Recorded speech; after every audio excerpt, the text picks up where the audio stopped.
देखिए, गांधी जी का जो है, हम लोग को दो चीज़ इसमें जानना चाहिए। बाकी तो मान लीजिए जो कहानियाँ हैं थोड़ी बहुत तो मैं सुनाई दूंगा। गांधी जी में एक तो 7 पाप का सिद्धांत है जो इथिक्स वाला है, एक तो उसके बारे में पढ़ना है। 7 पापों का सिद्धांत, एक तो ये क्वेश्चन आता है। दूसरा एक प्रश्न ये आ सकता है कि वैश्वीकरण में गांधी जी की प्रासंगिकता, गांधी जी का समस्या ना, तो मैं यहीं भी लिखवा दूंगा। ये जैसे भूमिका एक लिखवा दूंगा और फिर इसके बाद थोड़ा सा प्रासंगिकता लिखवा देता हूँ, हाँ, और फिर यहाँ पर समस्या लिखवा देता हूँ, इससे वो भी क्वेश्चन हो जाएगा। ये तो हम लोग का इथिक्स वाला है। अब बाकी तो गांधी जी में बहुत सारे टॉपिक है ना, छोटे छोटे बहुत सारे टॉपिक हैं, तो आप लोग हिस्ट्री में भी पढ़ते हैं और हम लोग पॉलिटिकल साइंस में भी पढ़ते हैं। ऐसे गांधी जी का धर्म और राजनीति है, चाहे अहिंसा है, थोड़ा सा अहिंसा भी पढ़ा देता हूँ, अहिंसा पे क्वेश्चन आ सकता है। जैसे सत्याग्रह आप लोग पढ़ते हैं, न्यास्ता सिद्धांत पढ़ते हैं, राम राज्य है, तो ये सब इथिक्स में नहीं है, ये सब तो हिस्ट्री और पॉलिटिकल साइंस का है। लेकिन हम लोगों को मुख्यतः जो है गांधी जी का 7 पाप, अहिंसा और वैश्वीकरण में गांधी जी की प्रासंगिकता, ये 3 तो कम से कम कॉपी में लिखा रहना चाहिए। तो देखिए ऐसे बनाइए। तो गांधी जी जैसे ऐसे समझिए कि पश्चिमी विचारकों से भी प्रभावित हैं, भारतीय विचारकों से भी प्रभावित हैं। और गांधी जी का मुख्यतः दर्शन जो है, जैसे टॉलस्टॉय है, तो टॉलस्टॉय ने किताब लिखा था the kingdom of God with in you, लिखिएगा मत, सुन लीजिए थोड़ा सा। तो ये जो टॉलस्टॉय की किताब थी, इस किताब से गांधी जी बहुत प्रभावित थे। The kingdom of God with in you का मतलब हुआ कि ईश्वर का साम्राज्य आपके भीतर निवास करता है। भाई ईश्वर ने ही हमको बनाया है, हम लोग ईश्वर के ही अंश हैं। तो ऐसे समय जब ईश्वर में सद्गुणता है, नैतिकता है, तो जब ईश्वर ने हमको बनाया तो स्वाभाविक सी बात है कि हमारे भीतर भी जो है वो नैतिकता और सद्गुणता कुछ न कुछ अवश्य ईश्वर ने दिया है। तो एक तो गांधी जी टॉलस्टॉय से प्रभावित हैं, और दूसरी तरफ जो है देखते हैं कि भारतीय जो दर्शन है, उपनिषद है, चाहे वेद है, इन सब चीज़ों से भी प्रभावित है। क्योंकि गांधी जी जो है जो अपरिग्रह की अवधारणा देते हैं उपनिषद से ही देते हैं। उपनिषद में स्पष्ट रूप से लिखा गया कि आवश्यक जो है संपत्ति ही रखना चाहिए। ज़्यादा संपत्ति की लालसा जो है लालच को बढ़ावा देती है और व्यक्ति अनैतिक कार्य करना शुरू कर देता है। और जो रस्किन की पुस्तक है, रस्किन की जो पुस्तक है अनटू दिस लास्ट, इस पुस्तक से भी गांधी जी प्रभावित थे और इसी से गांधी जी ने सर्वोदय की अवधारणा लिया था। और फिर आप देखते हैं कि गांधी जी का जो दर्शन है तमाम धर्मों से भी प्रभावित है। जैसे कन्फ्यूशियस धर्म है, चाइना में बौद्ध धर्म का ही एक स्वरूप है, तो कन्फ्यूशियस धर्म से भी गांधी जी प्रभावित है। जिसे गांधी जी कहते हैं कि दूसरों से वैसा ही व्यवहार करना चाहिए जो अपने साथ होना चाहिए। तो अपने साथ जो व्यवहार आपको पसंद आता है वही दूसरे के साथ व्यवहार करिए, ये कन्फ्यूशियस धर्म में बात कहा गया है। तो आप देखते हैं कि गांधी जी का दर्शन जो है भारतीय विचारक, पश्चिमी विचारक, उपनिषद, तमाम धर्म, इन सब चीज़ों का एक मिश्रित स्वरूप है। इसीलिए गांधी जी को जो है ज़्यादा जो है औचित्यपूर्ण नैतिक विचारक माना जाता है, क्योंकि गांधी जी ने तर्कसंगत बात किया है और उसी के कारण जो है इनका 7 पाप का सिद्धांत है। लेकिन 7 पाप का सिद्धांत जब लिखेंगे तो इसमें पहले एक भूमिका लिखेंगे और फिर 7 पाप के बारे में चर्चा किया जाएगा, 7 पापों की चर्चा होगी और फिर इसका एक मूल्यांकन लिखा जाएगा जो कि 150 शब्द में आता है। तो पहले समझिए, अभी मैं बताया कि गांधी जी का दर्शन जो है एक औचित्यपूर्ण दर्शन है। साध्य और साधन दोनों को गांधी जी कहते हैं कि दोनों उचित होना चाहिए। जब हम लोग साध्य साधन विवाद पढ़े थे शुरू में थ्योरी में, और गांधी जी ने ये माना कि वास्तव में देखा जाए तो व्यक्ति जब भौतिक अभौतिक प्राणी है तो व्यक्ति जो है समाज में रहकर कुछ ना कुछ कार्य अवश्य करेगा और समाज में रहकर जो कार्य करेगा उस कार्य में नैतिकता होनी चाहिए। चाहे वो देखा जाए तो परिश्रम कर रहा हो, चाहे धन का अर्जन कर रहा हो, चाहे वो राजनीति कर रहा हो, चाहे सुख प्राप्ति कर रहा हो, चाहे व्यापार कर रहा हो, ये जितने व्यवहारिक कार्य हैं, उन व्यवहारिक कार्यों में जो है कुछ नैतिकता होना चाहिए। तो इन्हीं सब चीज़ों को जो है गांधी जी ने कहा कि एक व्यवहारिक धरातल पर नैतिकता को लागू करने के लिए गांधी जी ने कहा कि यदि मान लीजिए सपोज करिए कि हम लोगों को जो है जो कर्म करते हैं व्यवहार में, उन कर्मों में नैतिक व्यवहार जो होना चाहिए, तो यदि हम अनैतिक व्यवहार करके व्यापार करते हैं, राजनीति करते हैं, विज्ञान तकनीक का प्रयोग करते हैं, हमें कहते हैं जैसे मान लीजिए ज्ञान है, तो चरित्र बिना ज्ञान, चरित्र के बिना ज्ञान, यदि मान लीजिए आप बहुत ज्ञानी हैं और आपका कोई चरित्र नहीं है, आपका कोई कैरेक्टर नहीं है, नॉलेज विदाउट कैरेक्टर, यदि आपका कोई कैरेक्टर नहीं है तो ऐसा ज्ञान किसी काम का नहीं है, क्योंकि फिर तो आप ओसामा बिन लादेन बन जाएंगे। ओसामा बिन लादेन कोई हल्का व्यक्तित्व तो है नहीं, वो तो देखा जाए तो अमेरिकन इंस्टीट्यूट ऑफ टेक्नोलॉजी से वो बीटेक किया हुआ व्यक्ति है, सोचिए विश्व की सबसे अच्छी संस्था। लेकिन वही बात है कि ऐसा ज्ञान जो है, चरित्र कोई था नहीं जिसके बिना उसका ज्ञान जो है बदल गया। मान लीजिए आप एक हत्यारा रोबोट का सुनते होंगे, मान लीजिए उतना दूर जाने की जरूरत नहीं है, ड्रोन को ले लीजिए। तो ड्रोन जो है वो देखा जाए तो वह सकारात्मक कार्य में भी प्रयोग हो सकता है। ड्रोन के माध्यम से किसी की हत्या भी की जा सकती है, कहीं बम भी गिराया जा सकता है। तो मान लीजिए मानवता रहित जो तकनीक है, मानवता रहित जो विज्ञान है, वो एक प्रकार से देखा जाए तो समाज के लिए घातक है। ये सब जो व्यवहारिक चर्चा गांधी जी ने किया, इन्हीं सब चीज़ों को 7 पापों का सिद्धांत कहा जाता है। और इसकी व्याख्या जो है सेकेंड ARC जो पुस्तक आप लोगों को मैं बोला था, पढ़ लिए तो ठीक, नहीं पढ़े तो मत खरीदिएगा, अब मैं सब पढ़ा दिया, कोई फ़ायदा नहीं है। सेकेंड ARC की जो पुस्तक है जो 4th रिपोर्ट है, तो ये 4th रिपोर्ट में जो है इसकी चर्चा की गई, इसीलिए इसको एग्जाम में पूछता भी है। चलिए पहले भूमिका लिख दीजिए। गांधी जी साधन और साध्य दोनों की पवित्रता की बात करते हैं।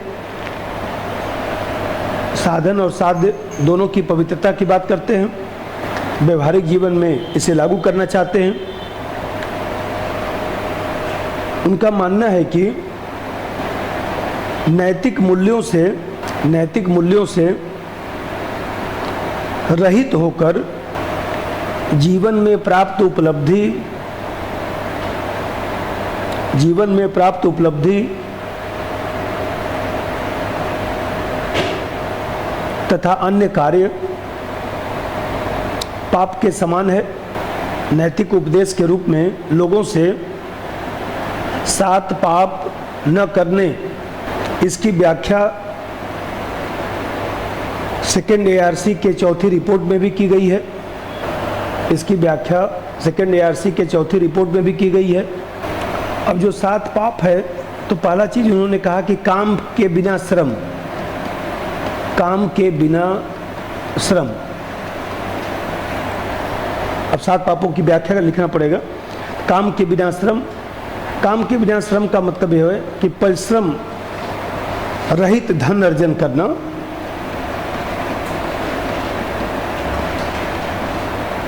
परिश्रम रहित धन अर्जन करना,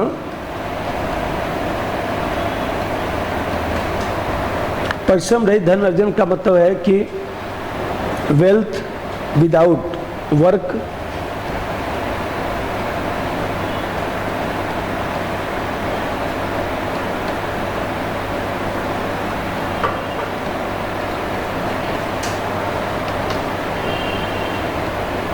तो वेल्थ विदाउट वर्क का मतलब ये है कि जैसे मान लीजिए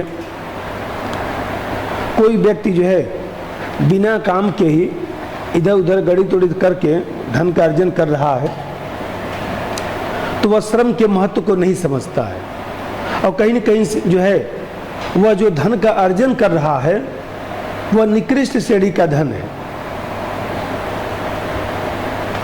श्रम के बिना जो है कोई व्यक्ति यदि धन का अर्जन कर रहा है तो एक प्रकार से देखा जाए तो उसको धन का उतना जो है, जैसे मान लीजिए रिक्शे वाला है, पूरे दिन चलाकर 100-200 रुपया कमाता है, उसका दोपहर में जो भी रोटी सब्जी खाता है, देखिए कितना प्यार से वो सोता है।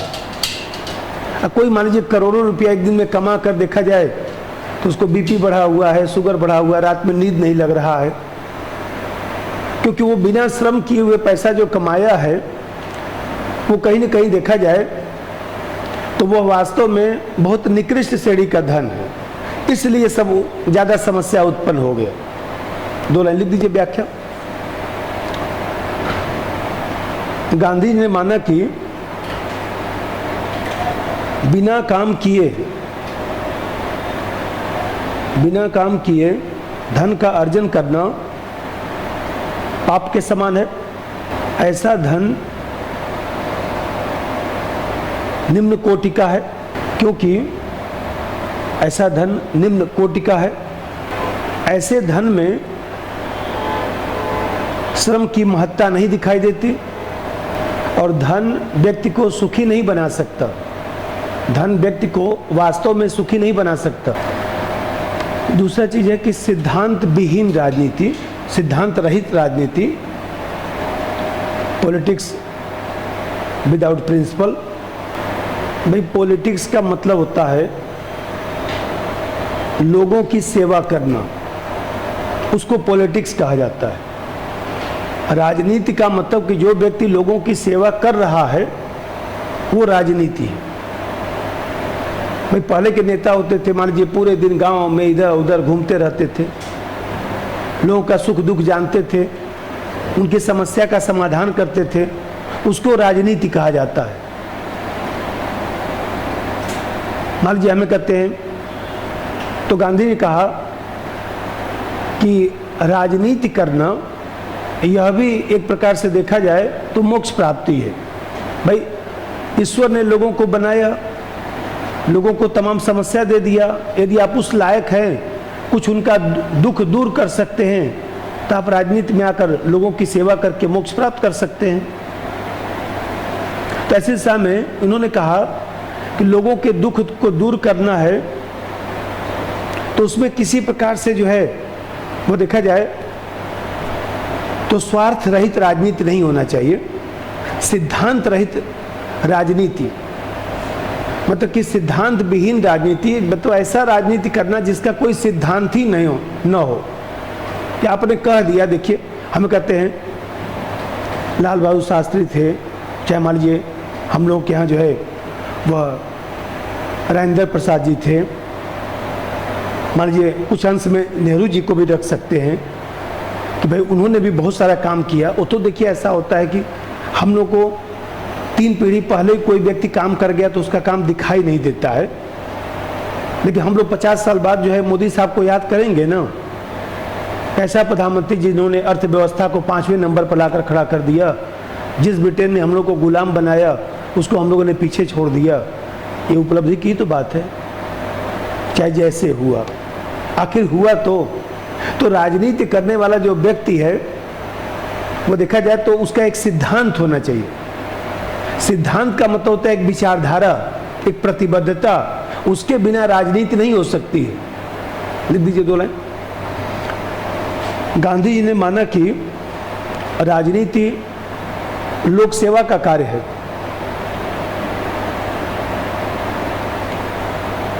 लोक सेवा का कार्य है, लोगों के दुख को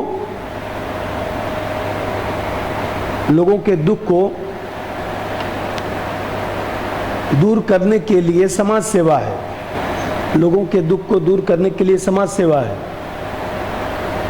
ऐसी स्थिति में व्यक्ति के भीतर नैतिक मूल्यों पर आधारित सिद्धांत होना चाहिए।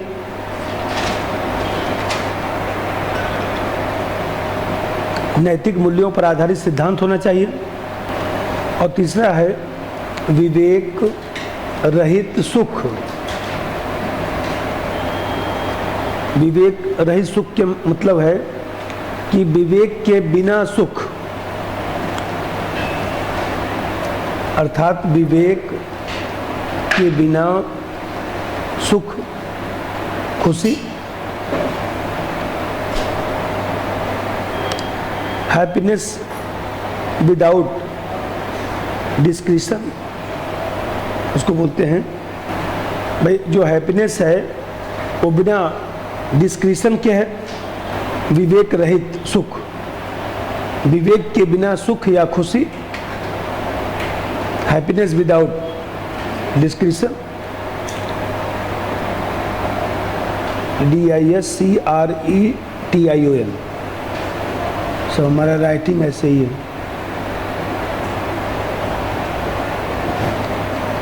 अब इसका मतलब क्या है? विवेक मतलब तर्क।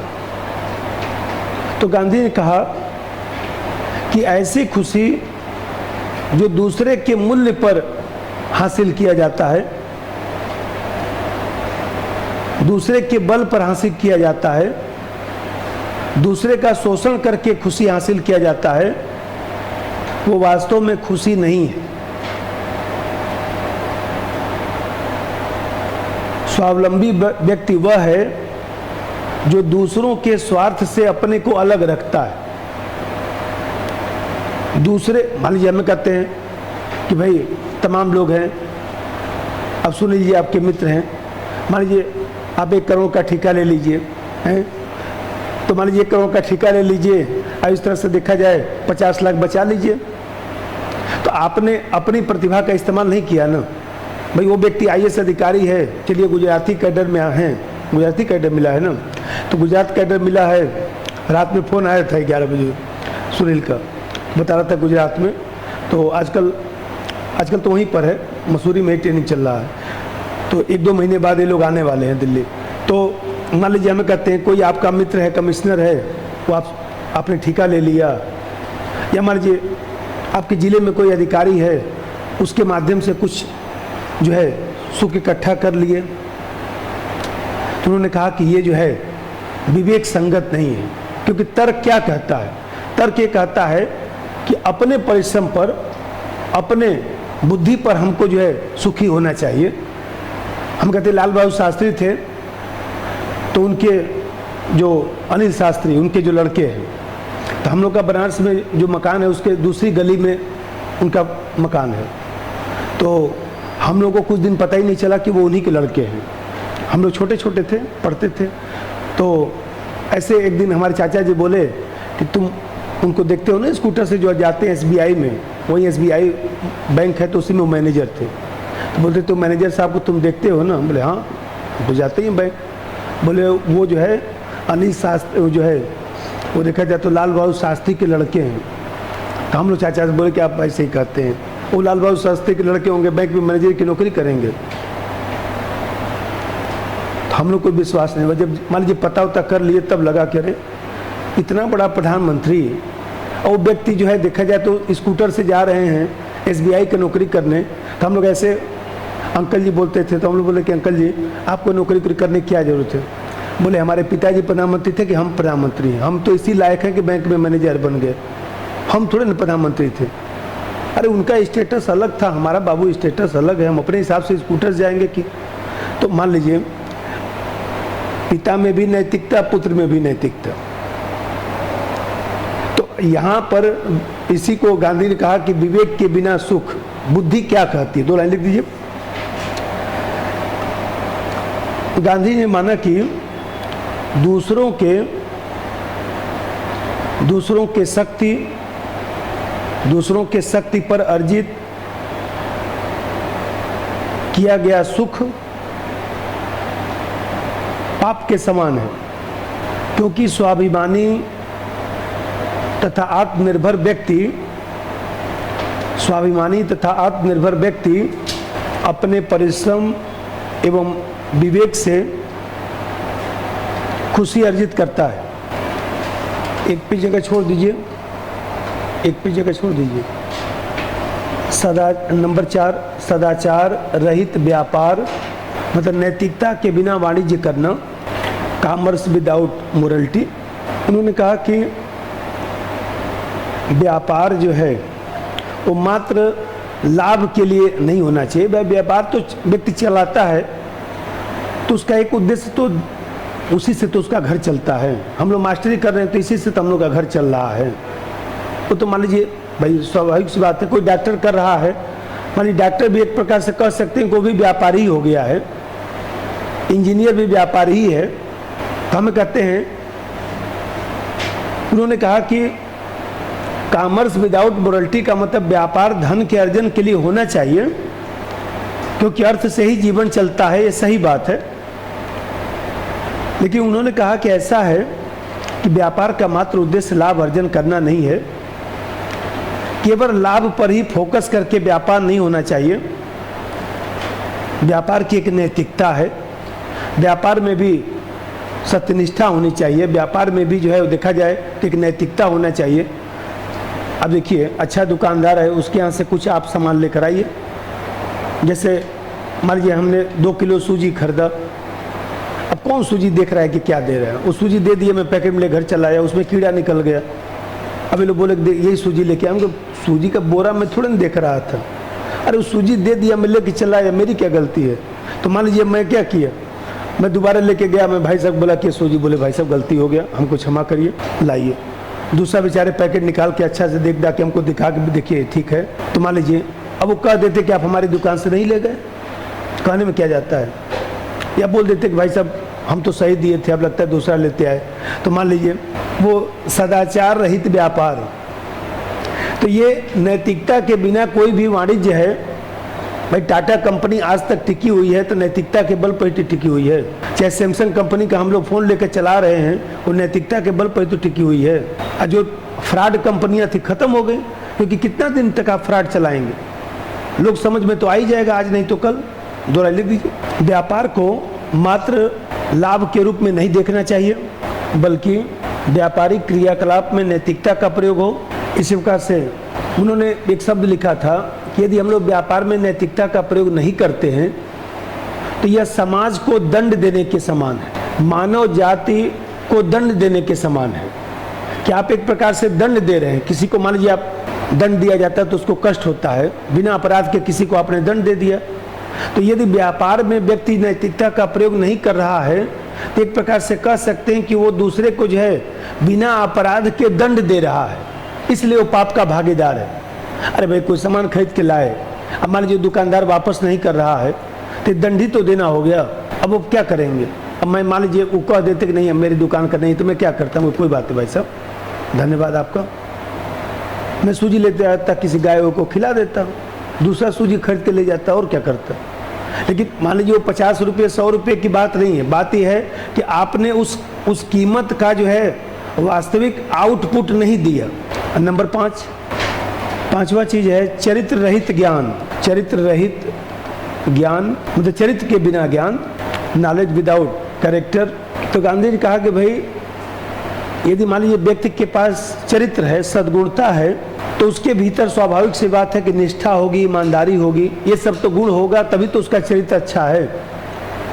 तो ऐसी दिशा में यदि उसका चरित्र अच्छा है तो सद्गुणी होगा, ईमानदार होगा, और जब ईमानदार होगा तो ऐसे दिशा में जो है वह देखा जाए तो जो उसका ज्ञान है वह सकारात्मक कार्य में प्रयोग हो सकता है। अपने विवेक का प्रयोग जो है सकारात्मक कार्य करेगा, साइबर अपराध नहीं करेगा। साइबर अपराध कौन करता है, जो मान लीजिए बीटेक लोग करने वाले लोग हैं, जो मान लीजिए कंप्यूटर साइंस पढ़े हुए हैं, उन्हीं लोगों को तो आता है। उल्टा सीधा इधर उधर करके मान लीजिए लोगों का पैसा ट्रांसफर कर लेते हैं, वो बेचारा गांव में बैठा हुआ व्यक्ति समझ नहीं पाता। सामान्य व्यक्ति तो साइबर अपराध नहीं कर सकता ना। इसका मतलब कि पढ़ा लिखा जो व्यक्ति है उसमें जो है चरित्र नहीं है, सद्गुणता नहीं है, अन्यथा ऐसा करने से पहले जो है वो सोचता कि हमको ऐसा नहीं करना चाहिए। किसी गरीब व्यक्ति का पैसा मान लीजिए हम ले लिए, कितने लोगों का मैं देखा हूँ कोरोना में पेंशन का जो पैसा था 5, 7, 8 लाख रुपया बेचारे गायब हो गया, अभी तक मिला नहीं। अब क्या मुकदमा चल रहा है। अब वो ज्ञानी व्यक्ति ओसामा बिन लादेन बन गया। यदि ज्ञानी व्यक्ति के पास सदचरित्रता रहा होता तो एपीजे कलाम बन गया होता, वो भी तो इंजीनियर थे। एक इंजीनियर एपीजे कलाम साहब थे जिनका हम लोग सम्मान करते हैं, एक ओसामा बिन लादेन जिसको खोजकर हम लोग मारने की बात करते हैं। लिख दीजिए 2 लाइन। गांधी ने माना कि व्यक्ति का चरित्र अच्छा होने पर ज्ञान का सकारात्मक प्रयोग कर सकता है, समाज कल्याण में अनुसंधान कर सकता है, अन्यथा साइबर अपराधी बनेगा। मानवता रहित विज्ञान मतलब मानवता के बिना विज्ञान, साइंस विदाउट ह्यूमैनिटी, ऐसा विज्ञान जिसमें मानवता नहीं होगा तो समाज के लिए खतरा उत्पन्न कर सकता है। परमाणु बम, वो भी तो विज्ञान का उदाहरण है। एक परमाणु बम बना और उसी परमाणु तकनीक से हम लोग कैंसर का इलाज भी करते हैं। उसी परमाणु तकनीक से जो है देखा जाए तो मान लीजिए जल का संरक्षण भी होता है, जल का परिष्करण भी होता है, वही परमाणु तकनीक है। तो गांधी ने कहा कि यदि विज्ञान का विकास हो रहा है, विज्ञान तकनीक का विकास हो रहा है तो उसमें मानवता होनी चाहिए, अन्यथा ऐसा विज्ञान जो है समाज के लिए संकट उत्पन्न कर सकता है। मिसाइल देख तो रहे हैं, तो मान लीजिए हमें कहते हैं कि जो लंबी दूरी की मिसाइलें बनाई गई हैं वो अंततः जो है मानव का कल्याण तो करेंगी नहीं, परमाणु बम ले जाने का काम करेंगे। तो गांधी ने कहा कि ऐसा विज्ञान जो है नैतिकता की श्रेणी में नहीं रखा जा सकता, ये पाप है। लिख दीजिए, मानवीय मूल्यों की अवहेलना करने वाला विज्ञान पाप के समान है, क्योंकि समाज के लिए हानिकारक है, जैसे परमाणु बम बनाए जाना, रासायनिक हथियार, जैविक हथियार आदि का निर्माण, त्याग के बिना धर्म। Number 7, religion without sacrifice. तो गांधी ने कहा कि जिस धर्म में त्याग न हो, दया न हो, करुणा न हो, स्नेह न हो, बंधुत्व न हो, ऐसा धर्म किसी काम का नहीं। धार्मिक व्यक्ति है तो उसके भीतर ये गुण होना चाहिए। कोई यदि धर्म है, संस्कृति है, तो उसके भीतर ऐसा गुण होना चाहिए, तभी वो धर्म जो है अच्छा कहलाने का हकदार है। इसीलिए किसी धर्म में हत्या की बात नहीं की गई है, क्योंकि कोई धर्म ऐसा बन ही नहीं सकता जिसमें हत्या की बात हो, हिंसा की बात हो, कट्टरवाद की बात हो। लिख दीजिए 2 लाइन। जिस धर्म में बंधुत्व, करुणा, स्नेह, जिस धर्म में बंधुत्व, करुणा, स्नेह जैसी भावना न हो, वह धर्म पाप के समान है।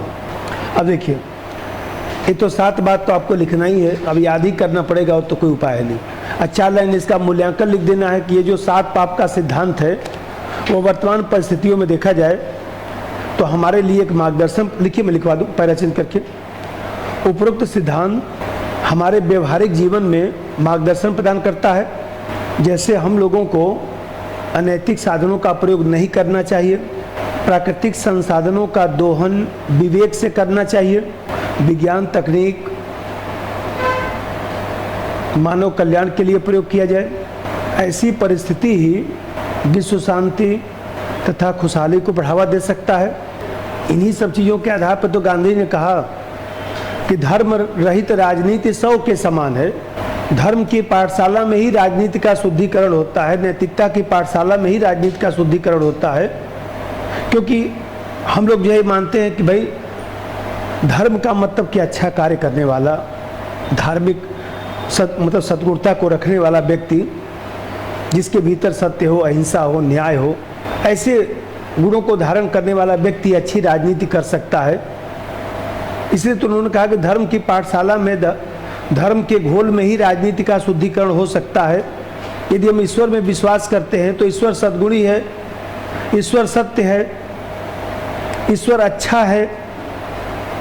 तो ऐसी दिशा में जब ईश्वर अच्छा है, ईश्वर ने ही धर्म को बनाया है और ईश्वर ने ही समाज व्यवस्था बनाया है, तो हम यदि राजनीति कर रहे हैं तो राजनीति की व्यवस्था भी क्या है? एक प्रबंधन है। तो प्रबंधन है तो हम, ईश्वर ने पूरे विश्व का प्रबंधन किया है और हमको मानव जाति बनाकर भेजा है कि जाइए थोड़ा बहुत आप भी प्रबंधन कर दीजिएगा। तो इस ईश्वरी गुणों को प्राप्त करके हम जो समाज का प्रबंधन करेंगे उसमें भी तो नैतिकता होनी चाहिए। तो गांधी जी धर्म और नैतिकता को जो है संकीर्ण दायरे में नहीं देखते थे, धर्म और नैतिकता को जो है एक व्यापक दायरे में देखते थे। इसीलिए गांधी जी कहते थे कि भाई यदि धर्म को मिला देंगे राजनीति में तो धार्मिक व्यक्ति का मतलब नैतिक व्यक्ति, और नैतिक व्यक्ति है तो ऐसी दिशा में यदि वो राजनीति करेगा तो वह केवल राजनीति का सुधार नहीं करेगा, समाज का भी सुधार करेगा। वह केवल जो है वो देखा जाए अर्थव्यवस्था का भी सुधार करेगा। ये बताइए, मनमोहन सिंह साहब मान लीजिए कोई कह दे कि मनमोहन सिंह साहब ने धन चुरा लिया, कोई विश्वास करेगा? नहीं विश्वास कर सकते, क्योंकि वो व्यक्ति मान लीजिए राजनीति में प्रधानमंत्री रहे, अच्छा कार्य किए, कांग्रेस पार्टी में चाहे जो स्थिति हो, लेकिन आप ये नहीं कह सकते कि नहीं मनमोहन सिंह साहब अच्छे आदमी नहीं है। आप ऐसा नहीं कर सकते, क्योंकि वो व्यक्ति आर्थिक व्यवस्था का भी सुधार किया, कभी कोई ऐसा इल्जाम उन पर नहीं लगा जिससे हम लोग को कष्ट हो। ये बताइए। तो गांधी जी ने कहा कि धर्म की जो पाठशाला है उसी में राजनीति अच्छा बन सकता है। यदि राजनीति को धर्म में प्रवेश करा देंगे तभी जो है जनता का कल्याण हो सकता है, क्योंकि जो व्यक्ति खुद ही अच्छा नहीं हो क्या जनता का कल्याण करेगा? जनता का कल्याण करने के लिए धार्मिक होना पहले जरूरी है, अच्छा होना पहले जरूरी है। ये बताइए, डॉक्टर है, डॉक्टर से हम लोग कुछ छिपाते हैं? कुछ नहीं। डॉक्टर हम लोग का ऑपरेशन करता है, बताइए डॉक्टर कैंची छोड़ दे पेट में, सुनते हैं पेपर में। तो बताइए, अरे भाई आप डॉक्टर हैं, आपको हम भगवान की तरह देख रहे हैं और आप जो है ऐसा काम कर दिए, वो ठीक नहीं लगता है। तो गांधी ने कहा कि जो धर्म की पाठशाला है उसमें राजनीति का शुद्धिकरण हो सकता है। लेकिन आप जानते हैं कि गांधी जी चूंकि धर्म को एक विशेष अर्थ में लेते थे, इसलिए ऐसा कहते थे। वर्तमान में धर्मनिरपेक्षता की अवधारणा है, धर्म को रिलीजन के रूप में देखा जाता है, धर्म को नैतिकता के रूप में नहीं देखा जाता है, इसलिए धर्मनिरपेक्ष राजनीति की बात की जाती है। लेकिन हाँ, गांधी जी का जो संदर्भ है वो अलग है।